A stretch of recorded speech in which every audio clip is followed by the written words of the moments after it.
Hello friends, എല്ലാവർക്കും Sumi's tasty kitchen എന്ന YouTube ചാനലിലേക്ക് സ്വാഗതം. ഇന്ന് നമ്മളിവിടെ തയ്യാറാക്കാൻ പോകുന്നത് മുട്ടയില്ലാതെ നല്ല രുചികരമായിട്ടുള്ള ഒരു എഗ്ഗ്ലെസ് കേക്കാണ്, ചോക്ലേറ്റ് കേക്ക്. വളരെ സിമ്പിളായിട്ട് തന്നെ ഓവൻ ഇല്ലാതെ നമുക്ക് ഇത് സാധാരണ സോസ് പാനിൽ വെച്ചിട്ട് റെഡിയാക്കി എടുക്കാം. അപ്പോൾ ഇതെങ്ങനെ ചെയ്യുന്നതെന്ന് നമുക്കൊന്ന് നോക്കാം. അതിനു മുമ്പായി ഈ ചാനൽ ഇതുവരെയും സബ്സ്ക്രൈബ് ചെയ്യാത്ത ഏതെങ്കിലും കൂട്ടുകാരുണ്ടെങ്കിൽ ഒന്ന് വേഗം സബ്സ്ക്രൈബ് ചെയ്തേക്കണേ. നിങ്ങൾ സബ്സ്ക്രൈബ് ചെയ്യുമ്പോൾ കൂടി ഒരു കുഞ്ഞു ബെല്ലൈക്കൺ വരും, അത് മറക്കാതെ ഒന്ന് ക്ലിക്ക് ചെയ്ത് ഓൾ എന്ന ഓപ്ഷനിൽ പ്രസ് ചെയ്ത് വെച്ചാൽ ഞാൻ ഇതുപോലെ വീഡിയോസ് ഇടുന്ന സമയത്ത് നിങ്ങൾക്കതൊരു നോട്ടിഫിക്കേഷനായിട്ട് കിട്ടുന്നതായിരിക്കും. പിന്നെ ഒരു കാര്യം കൂടിയിട്ട്, ഞാൻ ചോക്ലേറ്റ് കേക്കിൻ്റെ മറ്റൊരു റെസിപ്പി ഇട്ടിട്ടുണ്ടായിരുന്നു. ബട്ടറൊക്കെ ബീറ്റ് ചെയ്ത് എടുത്തിട്ടുള്ള ഒരു സൂപ്പർ ടേസ്റ്റുള്ള കേക്കാണ്. ഈ കേക്കിനേക്കായി ടേസ്റ്റാണ് ആ ഒരു കേക്ക്. അതിൻ്റെ ലിങ്ക് ഞാൻ താഴെ ഡിസ്ക്രിപ്ഷൻ ബോക്സിൽ ഫോർ മോർ റെസിപ്പീസ് എന്ന് പറഞ്ഞിട്ട് കൊടുത്തിട്ടുണ്ട്. അവിടെ നിന്ന് പ്രസ് ചെയ്താൽ നിങ്ങൾക്ക് ആ ഒരു റെസിപ്പിയും കാണാൻ പറ്റും.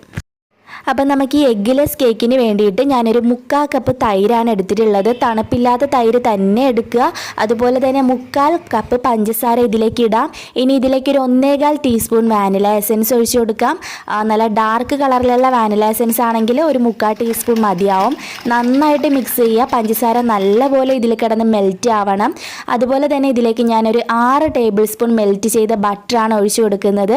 ബട്ടറിന് പകരം ഓയിൽ ചേർക്കാം, അതല്ലെങ്കിൽ നെയ്യും ഓയിലും കൂടെ മിക്സ് ചെയ്തും ഇതിലേക്ക് ചേർക്കാവുന്നതാണ്. ഇനി നമുക്ക് ഒരു 1/2 കപ്പ് പാലിലേക്ക് 1 ടീസ്പൂൺ കോഫി പൗഡർ ചേർത്ത് നന്നായിട്ടൊന്ന് മിക്സ് ചെയ്യാം. ഇളം ചൂടുള്ള പാലാണ്. എന്നിട്ട് അതൊരു സൈഡിലോട്ട് മാറ്റി വയ്ക്കാം. അടുത്തതായിട്ട് നമുക്ക് ഇതിലേക്ക് ഒരു അരിപ്പ വെച്ച് കൊടുക്കാം. ഇതിലേക്ക് നമുക്ക് 1 കപ്പും അതുപോലെ ഒരു 6 ടേബിൾ സ്പൂൺ മൈദയും ഇതിലേക്ക് ചേർക്കാം. 8 ടേബിൾ സ്പൂൺ ആണ് 1/2 കപ്പ്. അപ്പോൾ നമ്മൾ 1 കപ്പും 6 ടേബിൾ സ്പൂൺ മൈദയുമാണ് ചേർത്തത്. ഇനി ഇതിലേക്ക് ഞാൻ ചേർക്കാൻ പോകുന്നത് ഒരു 3 tablespoon cocoa powder, 1 teaspoon baking powder, ഒരു നുള്ളുപ്പ്, ഒരു നുള്ള് സോഡാപ്പൊടി. ഇത്രയും ചേർത്തിട്ട് നന്നായിട്ടൊന്ന് അരിച്ച് ഇതിലേക്ക് ഇട്ട് കൊടുക്കാം. കട്ടയൊന്നും ഇല്ലാതെ അരിച്ചിട്ടാൽ മാത്രമേ കേക്ക് നല്ല സോഫ്റ്റ് ആയിട്ട് വരത്തുള്ളൂ.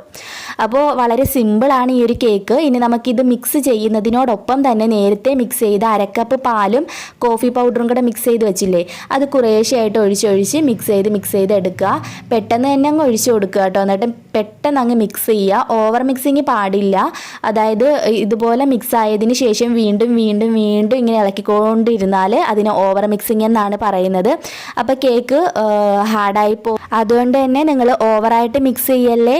നന്നായിട്ട് യോജിച്ച് കഴിഞ്ഞാൽ പിന്നെ മിക്സ് ചെയ്യാൻ വേണ്ടിയിട്ട് നിൽക്കരുത്. ഇനി ഞാൻ ഇതുപോലുള്ളൊരു സോസ് പാനിലാണ് ഈ കേക്ക് ബേക്ക് ചെയ്യാൻ പോകുന്നത്. ഞാൻ ഇതിലേക്ക് കുറച്ച് ബട്ടറാണ് ഇപ്പോൾ തേച്ച് കൊടുത്തത്. ഇതിലേക്ക് നമുക്ക് കേക്കിൻ്റെ ബാറ്റർ ഒഴിച്ചു കൊടുക്കാം. നിങ്ങൾക്ക് തീർച്ചയായും ഇത് ഓവനിലും വെച്ച് ബേക്ക് ചെയ്യാം. ഒരു 165 ഡിഗ്രി സെൽഷ്യസിൽ 10 മിനിറ്റ് പ്രീ ഹീറ്റ് ചെയ്ത ഓവനിലേക്ക് ഏകദേശം ഒരു 45 തൊട്ട് ഒരു 55 മിനിറ്റ്സ് വരെ ബേക്ക് ചെയ്യാൻ വേണ്ടിയിട്ട് വെക്കാം.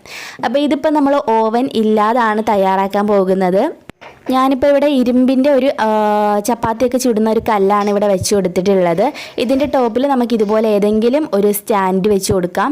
ഇതിൻ്റെ ടോപ്പിലായിട്ട് വേണം നമുക്ക് കേക്കിൻ്റെ ഈ ഒരു ബാറ്റർ വെച്ച് ബേക്ക് ചെയ്യാൻ.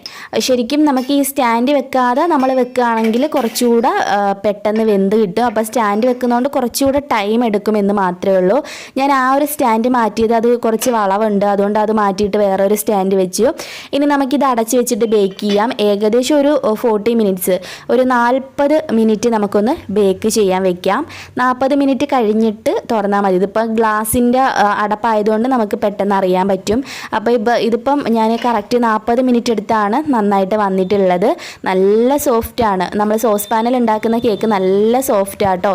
അപ്പോൾ ഈ കേക്ക് നന്നായിട്ടൊന്ന് ചൂടാറട്ടെ. കേക്ക് ഒന്ന് തണുത്തതിന് ശേഷം നമുക്ക് ഈ കേക്ക് എന്തെങ്കിലും വെച്ച് സൈഡൊന്ന് വിട്ടിട്ട് കേക്ക് പുറത്തെടുക്കാം.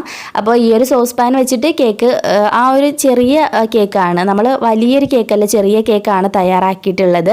അപ്പോൾ കേക്ക് നല്ല സോഫ്റ്റാണ്. അത് പേടിക്കുകയൊന്നും വേണ്ട കേട്ടോ. കാണുമ്പോൾ ഇച്ചിരിയേ ഉള്ളൂ. അപ്പോൾ ചിലവർ വിചാരിക്കും ഇത് ഹാർഡാണെന്നില്ല, നല്ല സോഫ്റ്റ് ആയിട്ടുള്ള കേക്കാണ്.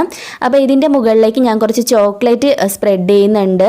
അപ്പോൾ ഞാൻ ഡാർക്ക് ചോക്ലേറ്റ് എടുത്തത്. മിൽക്ക് ചോക്ലേറ്റ് ആണ് ഇഷ്ടമെങ്കിൽ അതെടുക്കാം. ഡാർക്ക് ചോക്ലേറ്റ് കുറച്ച് കയ്പ്പ് രസമാണ്, അറിയാലോ. അപ്പോൾ ചോക്ലേറ്റ് മെൽറ്റ് ചെയ്യാൻ വളരെ ഈസിയാണ്. ഏതെങ്കിലും ഒരു പാത്രത്തിലേക്ക്, അതായത് വെള്ളം ഒന്നും ഇല്ലാത്ത ഒരു പാത്രത്തിലേക്ക് ചോക്ലേറ്റ് ഒന്ന് ഗ്രേറ്റ് ചെയ്ത് ഇട്ട് കൊടുക്കുക. എന്നിട്ട് ഡബിൾ ബോയിൽ ചെയ്ത് മെൽറ്റ് ചെയ്താൽ മതി. അല്പം വെള്ളം പോലും ആ ചോക്ലേറ്റിൽ വീഴാൻ പാടില്ല. ഏത് വിധേനയും നമ്മൾ ഇളക്കുന്ന സ്പൂണിൽ പോലും ചോക്ലേറ്റ് ഉണ്ടെങ്കിൽ വെള്ളം ഉണ്ടെങ്കിൽ ചോക്ലേറ്റ് നന്നായിട്ട് മെൽറ്റായിട്ട് വരത്തില്ല. അപ്പോൾ ഇതിൻ്റെ മുകളിലേക്ക് ഞാനിപ്പോൾ കുറച്ച് ചോക്ലേറ്റ് സ്പ്രിങ്കിൾസ് ആണ് ഇട്ട് കൊടുക്കുന്നത്. ഇതൊക്കെ ഓപ്ഷണലാണ്. ഞാനിപ്പോൾ ഒരു ചെറിയ ഡെക്കറേഷന് വേണ്ടിയിട്ട് മാത്രം, വീഡിയോയ്ക്ക് ഒരു ഭംഗിക്ക് വേണ്ടിയിട്ട് മാത്രം ഇങ്ങനെ ചെയ്യുന്നതേ ഉള്ളൂ. നമുക്ക് ഡെക്കറേഷനൊന്നും ഇല്ലാതെ തന്നെ ഇത് കഴിക്കാൻ പറ്റും. ഒരു ടീ ടൈം കേക്കൊക്കെ ആയിട്ട് കഴിക്കാൻ പറ്റിയിട്ടുള്ള കേക്കാണ്. ഭയങ്കര സിമ്പിളാണ്. ആർക്ക് വേണമെങ്കിലും വളരെ എളുപ്പത്തിൽ ചെയ്യാൻ പറ്റിയിട്ടുള്ളൊരു കേക്ക് കൂടിയാണ്. വീഡിയോ ഇഷ്ടമായെങ്കിൽ ഉറപ്പായിട്ടും താഴെ കാണുന്ന ആ ലൈക്ക് ബട്ടണിൽ ഒന്ന് പ്രസ് ചെയ്തിട്ട് പോണേ. അതുപോലെ തന്നെ നിങ്ങളുടെ ഫ്രണ്ട്സ് ആൻഡ് ഫാമിലിക്കൊക്കെ വീഡിയോ വാട്സാപ്പ് വഴിയൊക്കെ ഒന്ന് ഷെയർ ചെയ്ത് കൊടുക്കുക. പിന്നെ ഇതുവരെയും ഈ ചാനൽ ഞാൻ നേരത്തെ പറഞ്ഞ പോലെ സബ്സ്ക്രൈബ് ചെയ്യാത്ത ഏതെങ്കിലും കൂട്ടുകാരുണ്ടെങ്കിൽ മടിച്ച് നിൽക്കാതെ ഒന്ന് വേഗം സബ്സ്ക്രൈബ് ചെയ്യണേ. എന്തായാലും നമുക്ക് പുതിയൊരു റെസിപ്പി വീഡിയോയുമായിട്ട് വീണ്ടും കണ്ടുമുട്ടാം. അപ്പോൾ താഴെ ഡിസ്ക്രിപ്ഷൻ ബോക്സിൽ ഫോർ മോർ റെസിപ്പീസ് എന്ന് എഴുതിയിട്ട് അവിടെയും ഒരു ചോക്ലേറ്റ് റെസിപ്പിയുടെ ലിങ്ക് ഉണ്ട് കേട്ടോ. ഈ ചോക്ലേറ്റ് കേക്കിനേക്കായി ടേസ്റ്റ് തന്നെയാണ്. സൂപ്പർ ടേസ്റ്റ് ആട്ടോ. അത് ഒരുപാട് പേര് കമൻസ് ഒക്കെ എഴുതിയിട്ടുള്ളൊരു റെസിപ്പിയാണ്. അത് ട്രൈ ചെയ്തിട്ടില്ലെങ്കിൽ ഒന്ന് ട്രൈ ചെയ്ത് നോക്കുക, ഉറപ്പായിട്ട് ഇഷ്ടമാവും. ഇതും നല്ല ടേസ്റ്റ് തന്നെയാണ്. Eggless chocolate cake. ഒരുപാട് പേർക്ക് എഗ്ഗ് ഒന്നും ഇഷ്ടമല്ല, അവർക്ക് പറ്റിയിട്ടുള്ളൊരു കേക്കാണ്. എന്തായാലും നമുക്ക് പുതിയൊരു റെസിപ്പി വീഡിയോയുമായിട്ട് വീണ്ടും കണ്ടുമുട്ടാം. അതുവരേക്കും ബൈ, ടേക്ക് കെയർ.